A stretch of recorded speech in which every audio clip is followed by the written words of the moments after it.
Hello అందరికీ.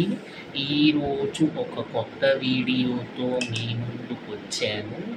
ఈరోజు నేను మన తెలుగులో ఉన్న కొన్ని జాతీయాలు, సామెతలు మరియు కొన్ని నుడికారాలు గురించి చెప్పబోతున్నాను.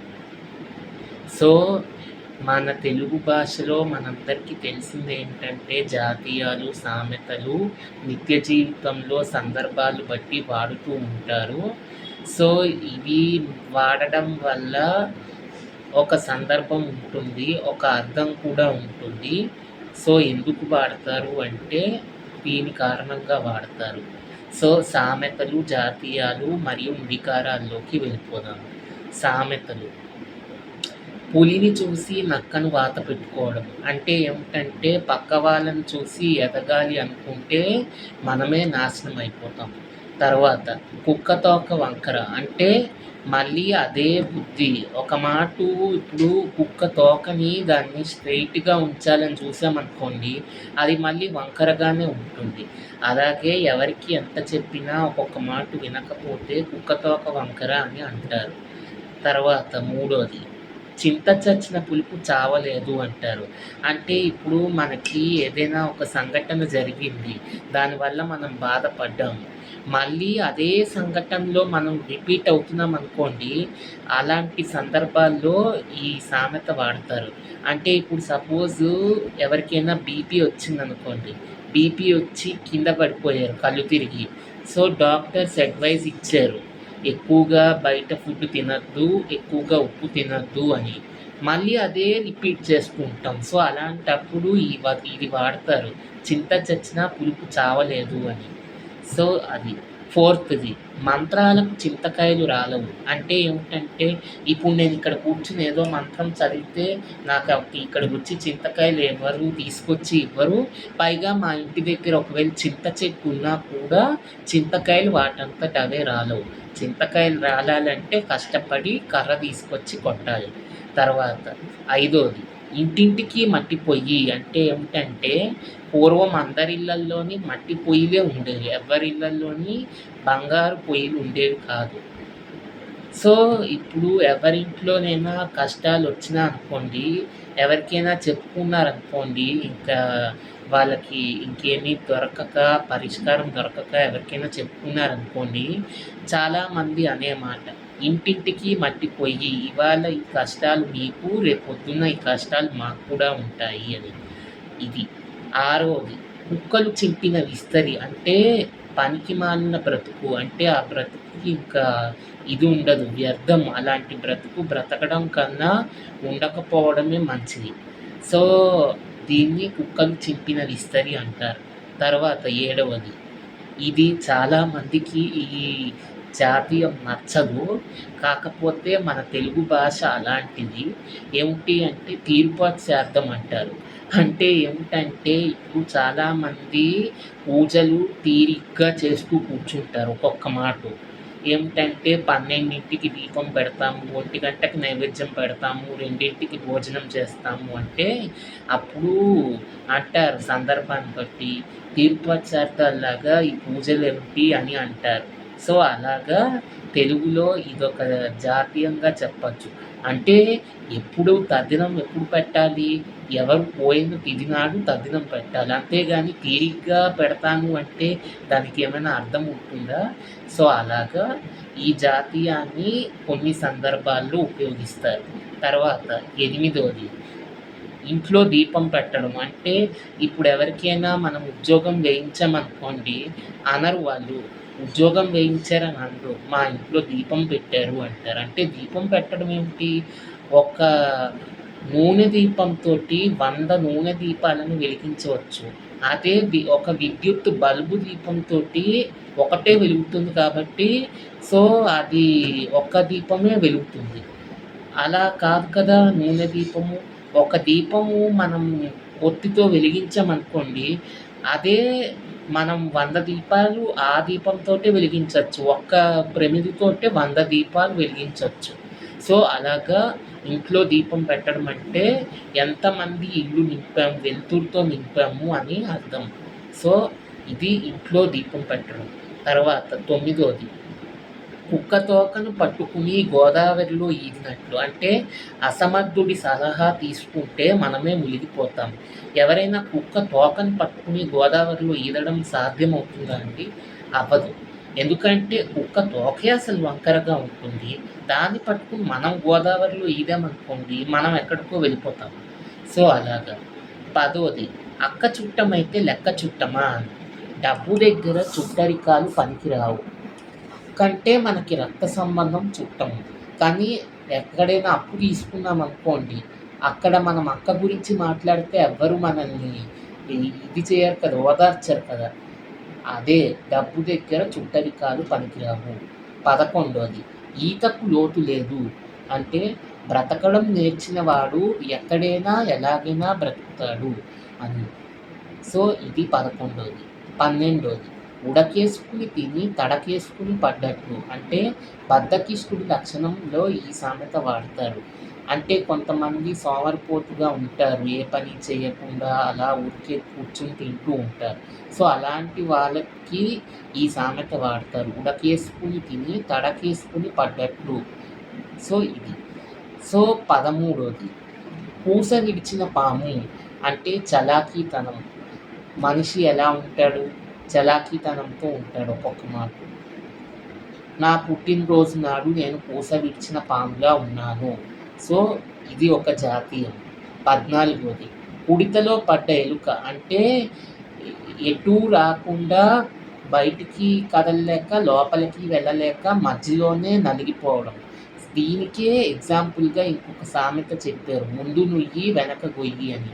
అంటే ఎటు చూసినా ప్రమాదమే. సో ఇది. 15 గుమ్మి నిండా గింజలుండాలే, గూటాలల్లే బిడ్డలుండాలే. అంటే అంతా స్వయం సమృద్ధిగా ఉండాలి. సో ఇది. 16 కోడి మెదడు. చాలామందికి కోడి మెదడు అంటే ఏమిటో తెలీదు. కోడి మెదడు అంటారేమిటి అంటారు ఒక్కొక్క మాట. కోడి మెదడు అంటే ఏమిటంటే, కోడి ఒక చిన్న ప్రాణి. దాని మెదడు కూడా చాలా చిన్నది. కోడి మెదడు అని ఎందుకంటారో తెలుసా? కోడికి ఏది తెలిస్తే తను అదే అనుకుంటుంది.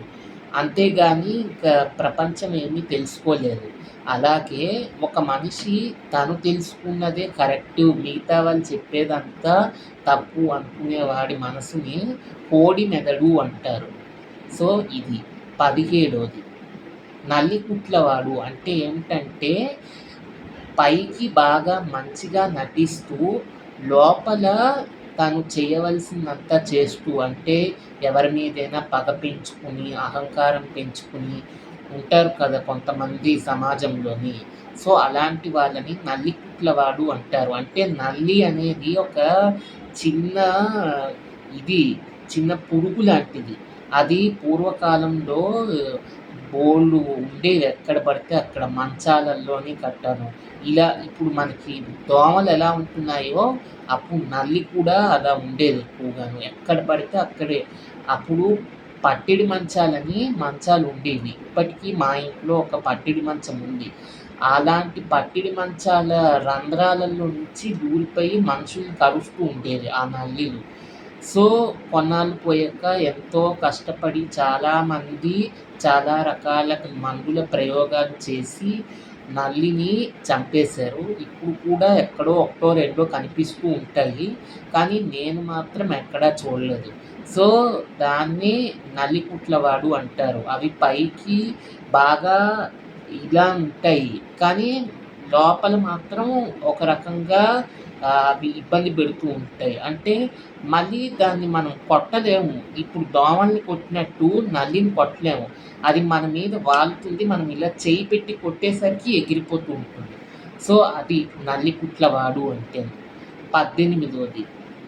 18 ఏంటంటే చింతకాయంత చింత కూడా లేదు. అంటే ఏమిటంటే చింతకాయంత చింత కూడా లేదు అంటే ఎక్కడైనా ఏదైనా సమస్య వచ్చింది, నిమ్మలంగా అంటే ఏమీ తెలియకుండా ఉన్నట్టు, తెలిసినా కూడా అసలు ఏమీ స్పందన లేనట్టు ఉన్నప్పుడు ఈ సామెత వాడతారు. చింతకాయంత చింత కూడా లేదు అని. సో 19 పెనం మించి పొయ్యిలో పడినట్లు. అంటే కష్టాలు మీద కష్టాలు రావడం.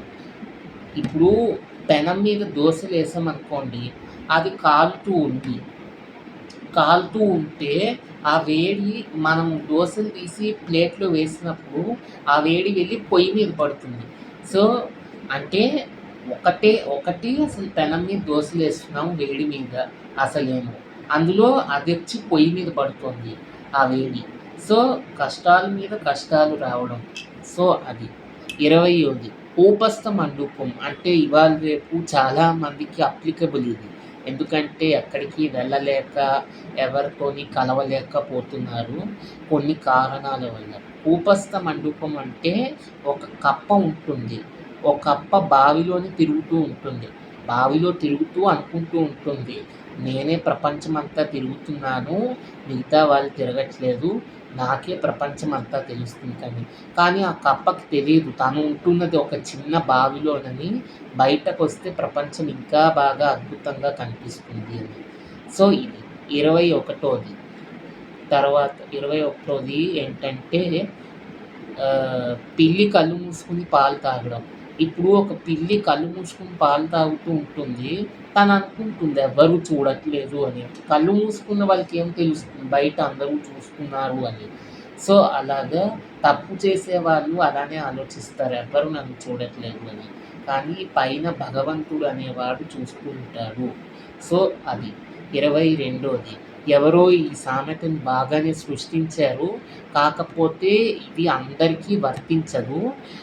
కానీ ఇవాళ రేపు దీన్ని బాగా పాపులర్ చేసేసారు వరల్డ్‌లోని. ఇది కూడా నేను చదువుకుని వచ్చాను ఈ సామెతని. ఏమిటంటే అత్తలేని కోడలు ఉత్తమురాలు అన్నారు. అంటే ఒక కోడలు చాలా కష్టాలు పడుతూ ఇంక చివరికి సృష్టించింది ఈ సామెత. అత్తలేని కోడలు ఉత్తమురాలు అని. కానీ నేను తెలుసుకున్నంత ప్రకారం అత్తలున్న కోడళ్ళు కూడా చాలామంది ఉత్తమురాళ్ళుగానే ఉన్నారు.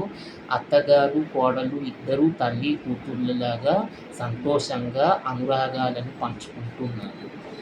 ఎక్కడో ఏవో జరిగాయి కదా అని చెప్పేసి ఊరికే మనం దాని గురించి విపరీతంగా ఇంకా సామాజిక మాధ్యమాల్లో ప్రచారం చేయక్కర్లేదు.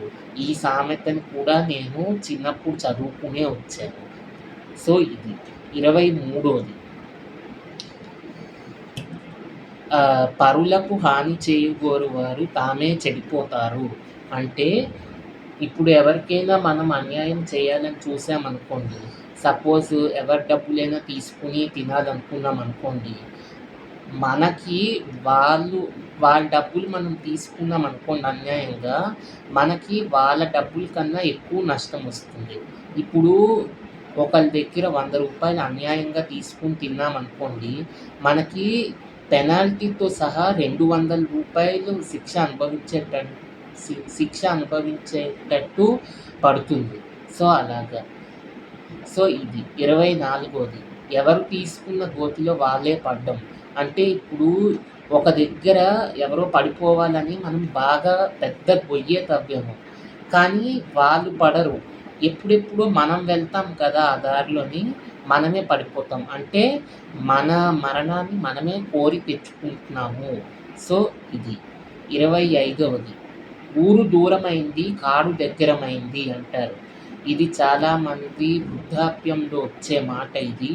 ఏంటంటే ఇప్పుడు బాగా మంచాన పట్టేసి బెడ్ రిడెన్ అయిపోతారు చూడండి కొంతమంది. అలాంటి వాళ్ళకి ఈ సామెత దగ్గర పడుతుంది. మరణం దగ్గరికి రావడం. సో, ఇది. 26వది కూర్చుని తింటే కొండలైనా తరుగుతాయి అని. బాగా డబ్బున్న వాళ్ళు ఏం చేస్తారు, సంపాదించుకోకుండా ఏం చేస్తారు, ఆ డబ్బునే కూర్చుని తింటూ ఉంటారు. ఆ డబ్బులతోటే ఇంకా వాళ్ళ లైఫ్‌ని స్పెండ్ చేస్తూ ఉంటారు. కానీ ఎంత పెద్ద కొండైనా సరే చిన్న చిన్న ఇవి వచ్చి చీమలొచ్చి తీసుకుంటూ ఉంటే ఎప్పటికైనా తరిగిపోతూనే ఉంటుంది. అలాగే మన డబ్బు కూడా కూర్చుని తింటే కొండలైనా తరుగుతాయన్నట్టు మన డబ్బు కూడా ఏదో ఒక రోజు అంతమైపోతుంది. మనకి డబ్బు ఉందని మనం సంపాదించుకోవడం మానకూడదు. మన ఆస్తుల మీద మనం ఎప్పుడూ వ్యామోహం గానీ, ఆధారపడడం గానీ అటువంటివి చేయకూడదు. సో, అది. 27వది ఏంటి అంటే ఆహ్, ఇది చాలా యూజ్‌ఫుల్ ఇవాళ రేపు దాంట్లోని. ఏంటి అంటే ఎక్కువగా వాడుతూనే ఉంటాము దీన్ని. దొంగలు పడ్డ 6 నెలలకి కుక్కలు అరిచినట్టు. అంటే స్పందన లేకపోవడం. అంటే ఎవరొచ్చినా అసలు చలనం లేకుండా ఉండడం. సో, ఇది. మీకు కనుక ఇంకా కొన్ని జాతీయాలు, సామెతలు తెలిస్తే కామెంట్ బాక్స్‌లో తెలియపరచండి. వీడియో నచ్చినట్లయితే లైక్ చేయండి, షేర్ చేయండి. మీలో ఎవరైనా నా యూట్యూబ్ ఛానల్‌ని మొదటిసారి చూస్తున్నట్లయితే సబ్స్క్రైబ్ చేసుకోవడం మర్చిపోకండి. Thanks for watching.